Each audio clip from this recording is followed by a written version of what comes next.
The world's biggest dam is breaking apart, and 3.5 million people have just 8 hours to run.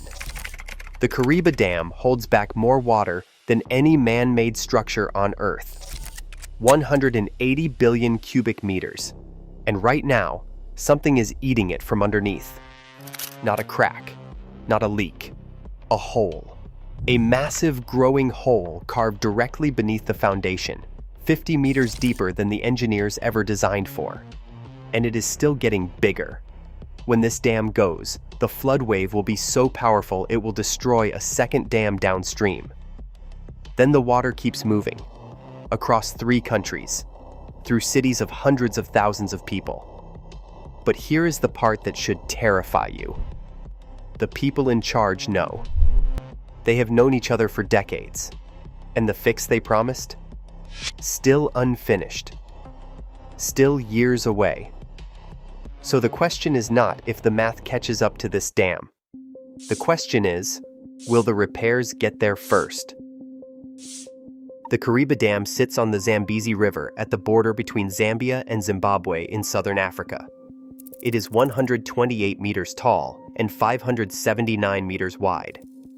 A French construction firm broke ground in 1955 and finished the structure 4 years later, using the most advanced concrete technology available at the time.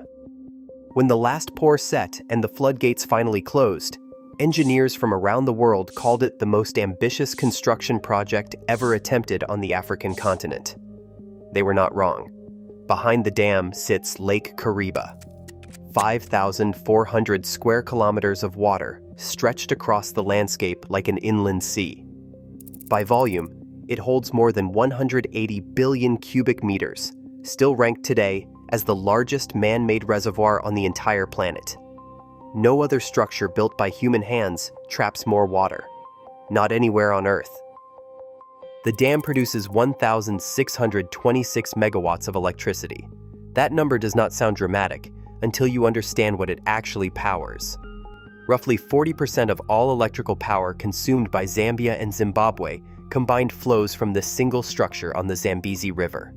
Every major industrial operation in both countries depends on it. The copper smelters of the Zambian copper belt run on Kariba power. The steel mills of KK run on Kariba power. The pumped water supply to Harare, Zimbabwe's capital city, runs on Kariba power. So does Lusaka, Zambia's capital, with a population pushing 3 million people.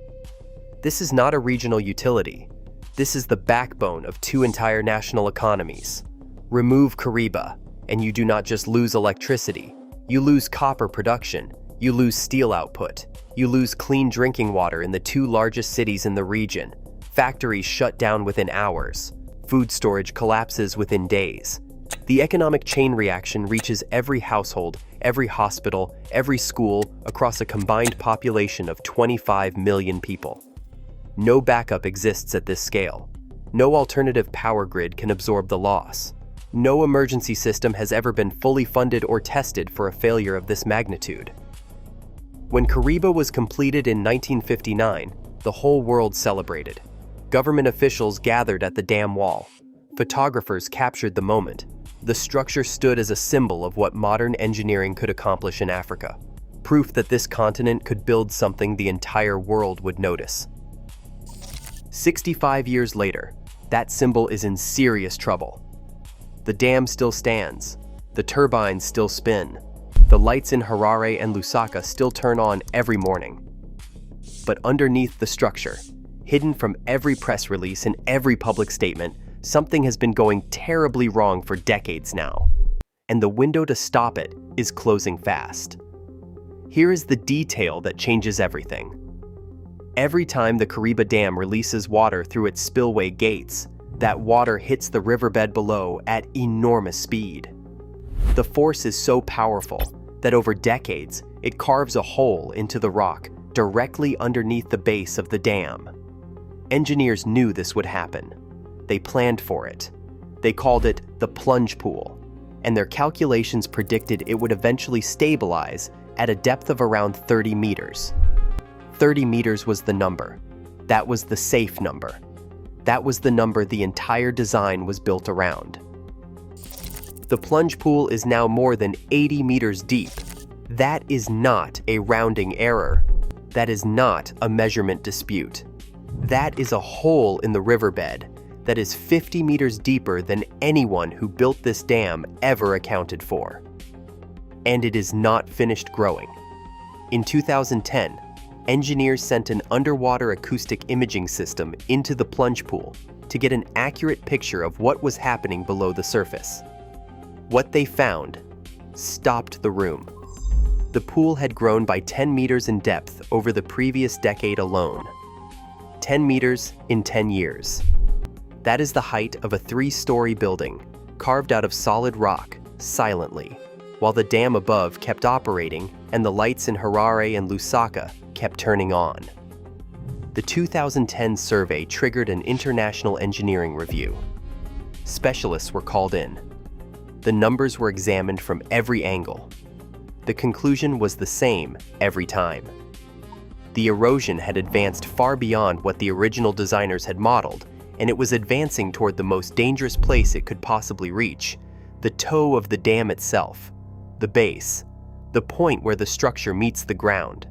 In 2023, Dr. Munadziwa Wafa, the chief executive of the Zambezi River Authority, the body that operates Kariba, made a statement in his annual report that deserves to be read slowly. He said the rate of plunge pool scouring is a threat that can no longer simply be monitored. It has to be stopped.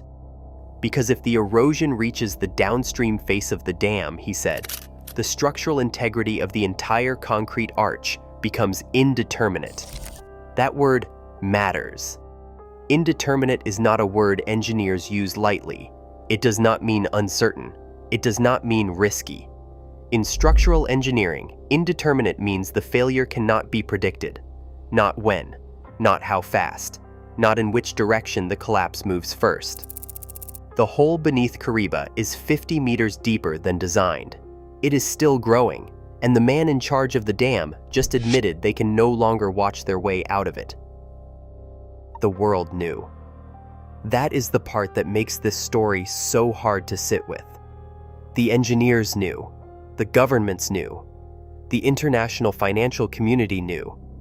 And 4 of the largest development institutions on Earth agreed to pay for a fix.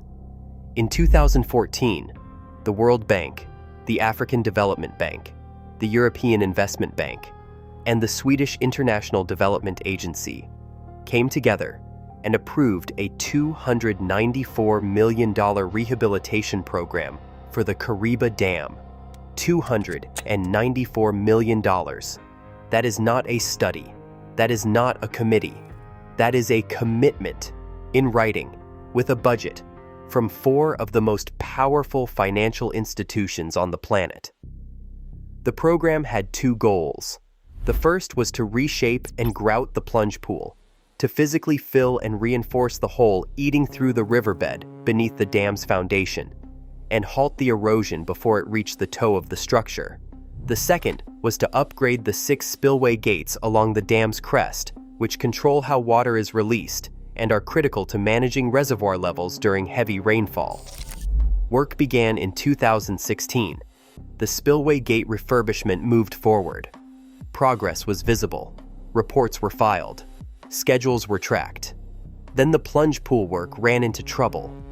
The contracting consortium sent equipment into the gorge and began the reshaping work.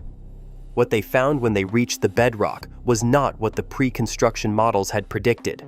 The erosion had cut deeper and wider into the fractured gneiss rock beneath the dam than anyone had estimated. The geological reality underground was more complicated, more variable, and more damaged than the surveys had shown. Re-engineering the entire approach added cost. It added months. Then it added years that the dam could not afford. By 2022, the Zambezi River Authority formally acknowledged that the rehabilitation project had missed its original completion timeline by more than 3 years. 3 years behind on a project designed to stop a growing hole from reaching the base of the largest arch dam ever built. As of 2024, the plunge pool reshaping remains unfinished. The current projected completion date is 2028. Read that again. The fix is not expected to be done until 2028. The plunge pool that triggered an emergency response in 2010 will not be fully addressed for nearly 2 decades after the alarm was raised. And here is what that timeline means in real terms. Every year the repair falls short is another year the water keeps cutting. Another year the hole keeps growing.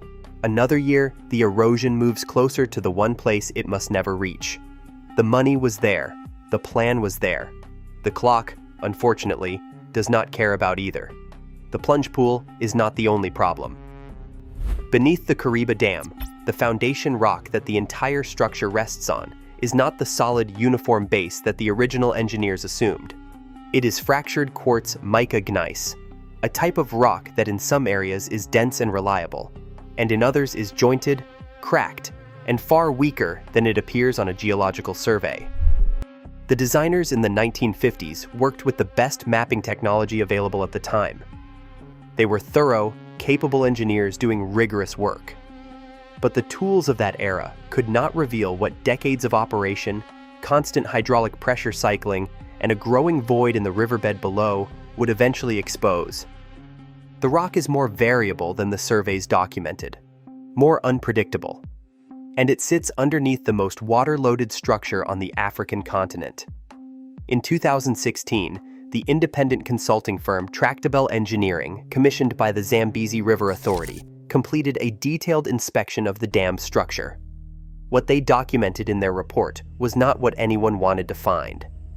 The downstream face of the concrete showed a cracking pattern that engineers could not attribute to normal thermal expansion.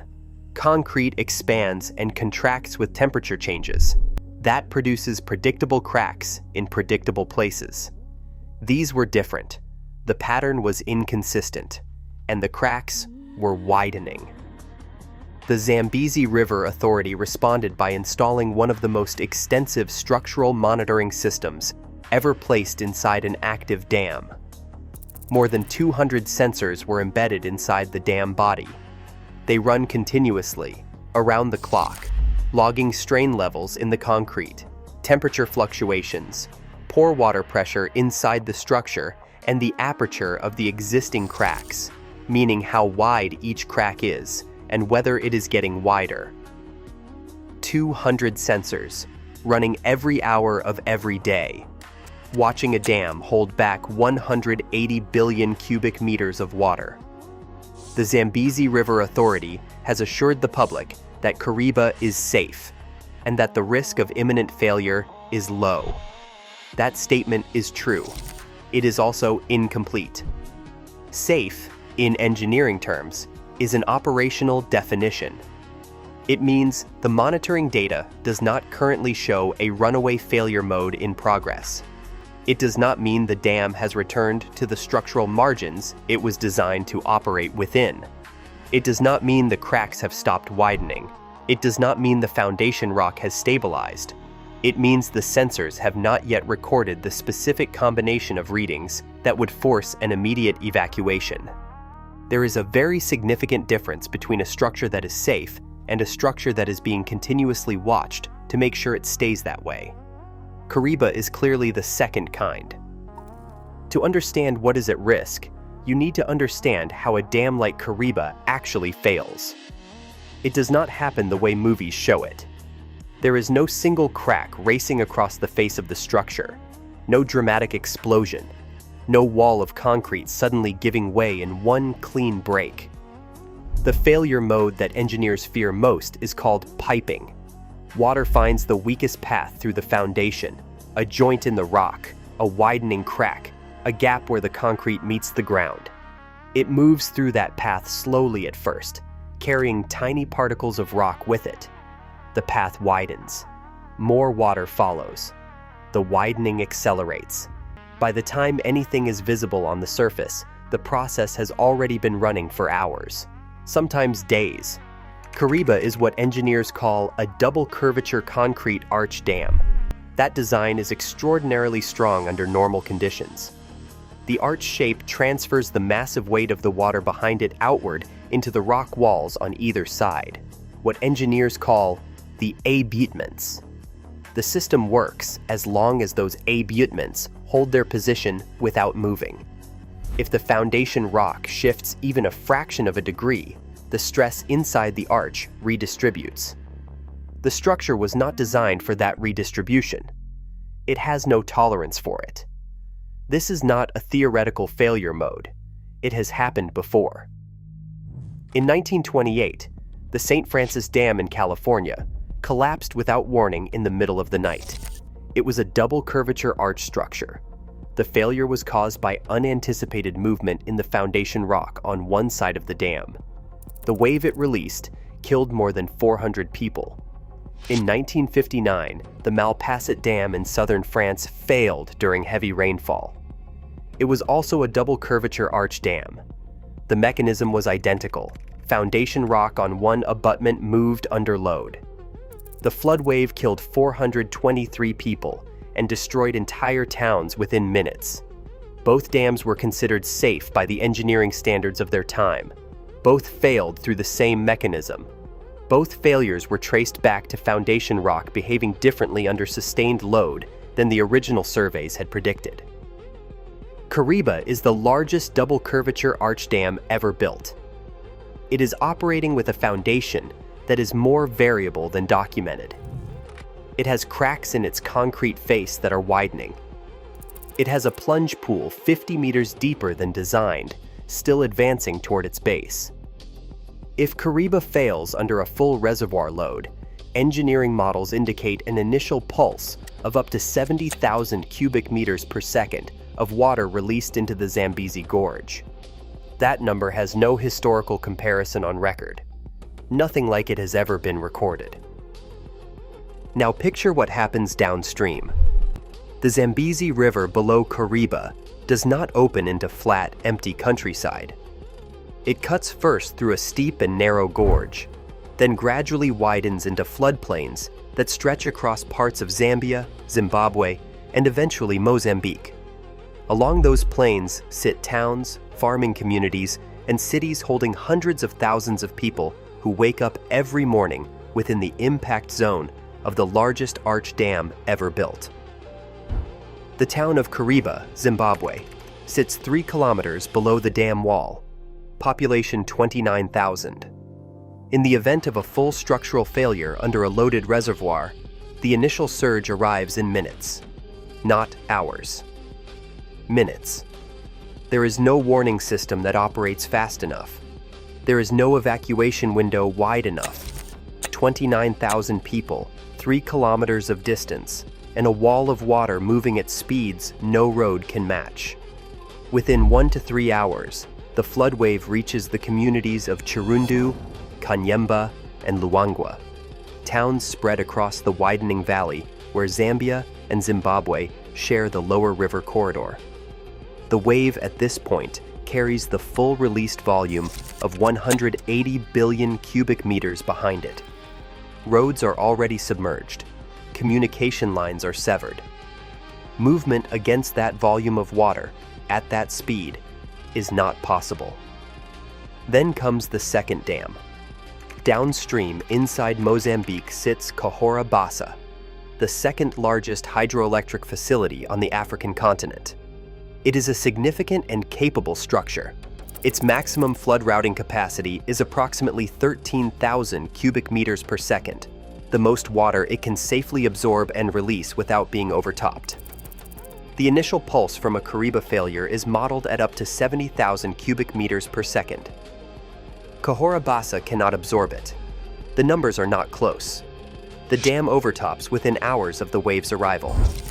The cascade then continues into Mozambique with compounding force, Kariba's flood volume now combined with Cahora Bassa's own reservoir releasing simultaneously downstream. The city of Tete, Mozambique, population 300,000, sits in the flood path. Engineering models indicate it would be overwhelmed within 10 hours of the initial Kariba failure. 10 hours to move 300,000 people through a country that shares no coordinated evacuation system with either of the two nations upstream.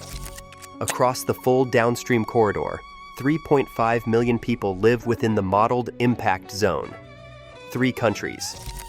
border crossings with no shared emergency protocols, roads that fail in ordinary rain seasons, 8 hours between a structural failure at the dam wall and a flood wave reaching the most populated areas downstream. The dual failure of Kariba and Kahorabasa is the single worst-case freshwater disaster currently modeled in sub-Saharan Africa. No cross-border evacuation plan for this scenario has ever been tested at scale.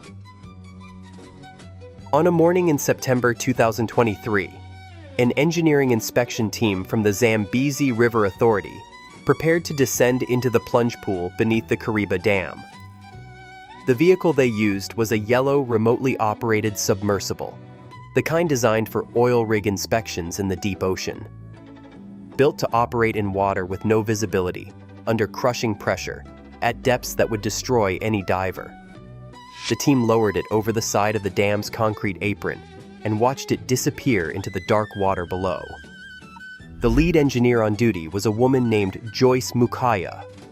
She sat at a monitoring console on the dam's crest, watching the camera feed from the ROV on a flat panel screen that was bracketed against the wind. Around her, the Zambezi Gorge dropped away on both sides. Above her, the dam wall rose 128 meters. Below her, in the water, the submersible descended toward the bottom of a hole that should not exist at this depth. At approximately 65 meters below the surface, the ROV's sonar system registered something that was not in the previous year's survey data: a cavity, eroded into the rock underneath the concrete apron at the base of the dam, 4.7 meters wide. The sonar traced its edges and sent the measurements back to Muchaya's screen in real time. She pulled up the survey from 12 months earlier and compared the readings side by side. The cavity had grown.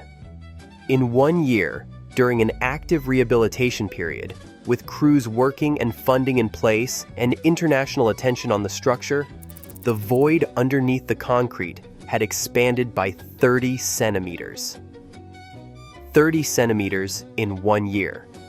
Not a sudden collapse, not a dramatic rupture, just a quiet, steady enlargement of a space that exists in rock that is not supposed to have space in it. Muchaya picked up the site radio and told the site manager on the open channel that the pool was not waiting for them. The rehabilitation project is not projected to finish before 2028. That is 5 years from the date of that inspection. 5 more years at a minimum of 30 centimeters of cavity growth per year, if the rate holds. It may not hold. It may accelerate.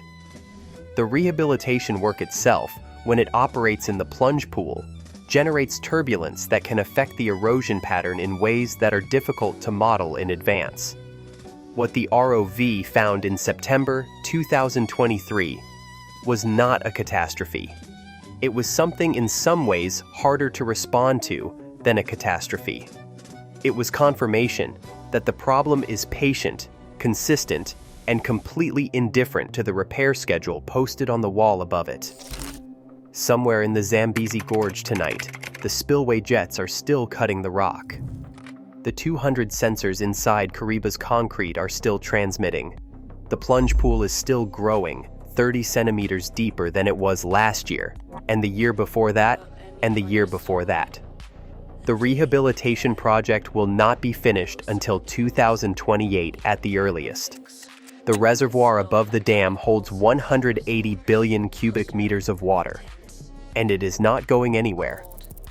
3.5 million people live downstream. Most of them have never heard the name Joyce Muchaya. Most of them do not know what a piping failure is. Most of them do not know that the word engineers use for Kariba's structural future is indeterminate. The dam has not failed yet. But the question is no longer whether the mathematics catch up to it. The question is whether the repairs do first.